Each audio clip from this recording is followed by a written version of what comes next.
To bring in Lester Crown, professor in management practice and senior associate dean at Yale School of Management, Jeffrey Sonnenfeld, and also former Treasury official and Morning Joe economic analyst, Steve Rattner. Professor, let me begin with you. And my gosh, there were so many points in your Fortune article. I almost feel like we have to do lightning rounds.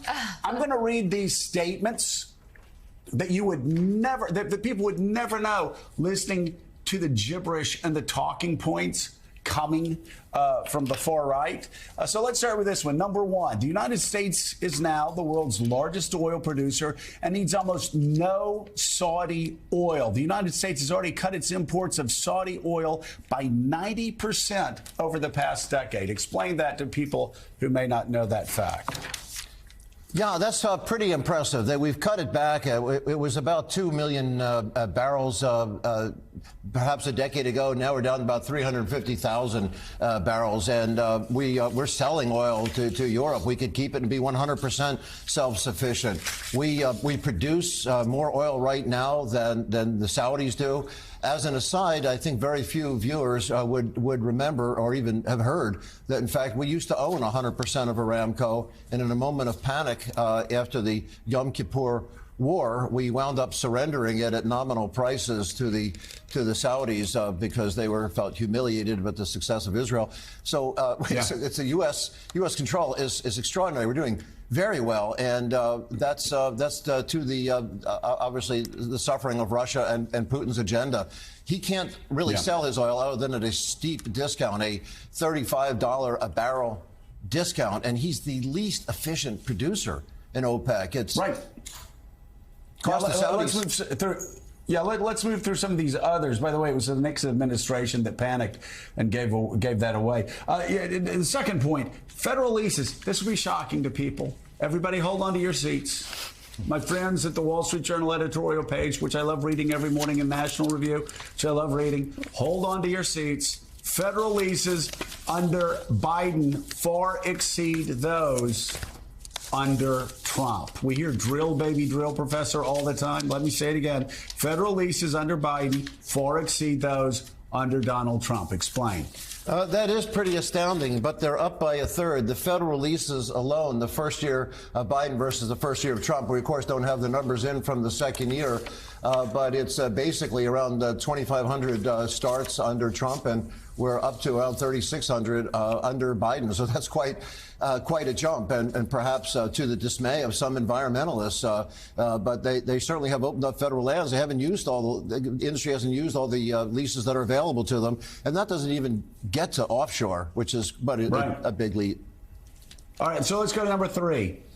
And this is really astounding. And again, this shows how stupid the Russians have been over the past several months. The miscalculations, this will be, historians will see this as really one of the great geopolitical blunders of our time. So let's talk about the war's impact, which I alluded to earlier.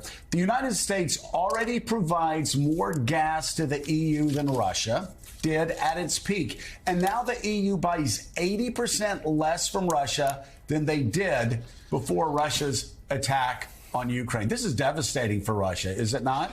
It absolutely is devastating. 86% of Russia's gas was being sold to the EU because they had to. Putin smugly said, well, we're just going to pivot east and sell it to India and sell it to China. And macroeconomists at universities around the world, the IMF and many in the media believe that. They didn't realize that gas is not fungible. That natural gas, it's a vapor. It has to go through pipelines.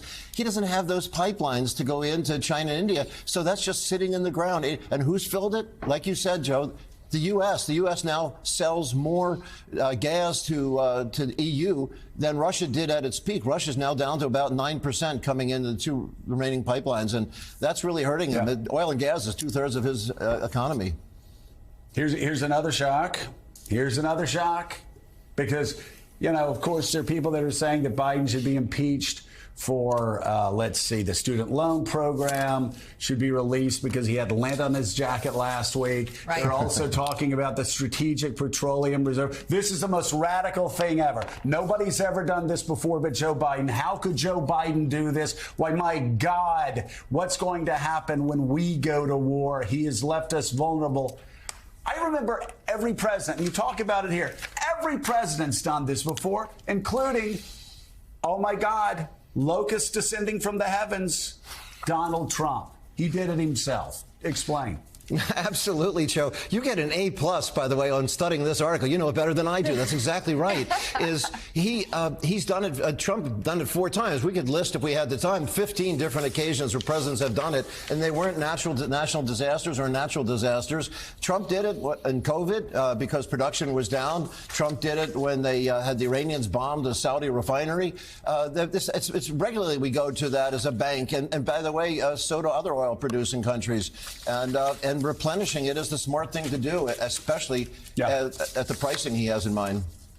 Well, exactly, and we're talking about the Strategic Petroleum Reserve, which Biden has tapped into, but he set it at a price, like you said, that when we replenish it, capitalists are going to make money. Nothing bad about that, at least not here on Morning Joe. We like people in America making money. Explain.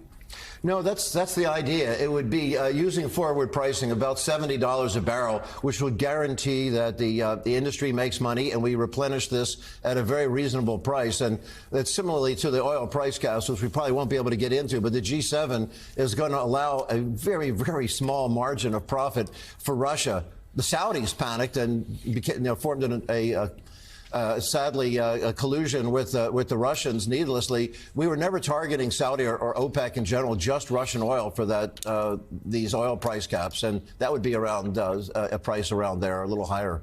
Professor and Joe, I want to mark the moment. Joe, you just got an A+ from a Yale professor. You are Ivy League, man. Something never afforded you at Willie, Alabama. Willie, I've walked onto the campus of Yale before, and they've escorted me off. I said, I'm just here to try to buy a T-shirt. I applied to Yale Law School. I swear to God, I get the letter back. It's very thin. You know what's bad news, Willie? I open it up. You know what they say? Dear Mr. Scarborough. Yeah, no. That was it. Tough but fair. Tough but fair. I want to ask you, Professor, about what you just mentioned, the what you call the cartel between the Saudis and the Russians in OPEC Plus.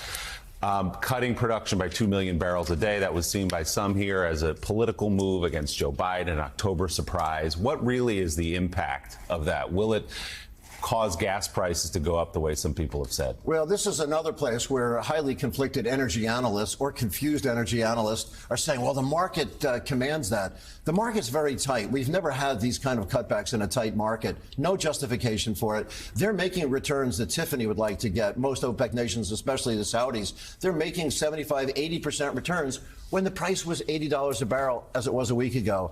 The Saudis panicked. I don't know if they're afraid because of these oil price caps that we now see consumers forming a cartel that they were going to suffer. Who knows why they wanted to help Putin, or if they want to bring Trump back in, which is some suspected. This is the classic October surprise.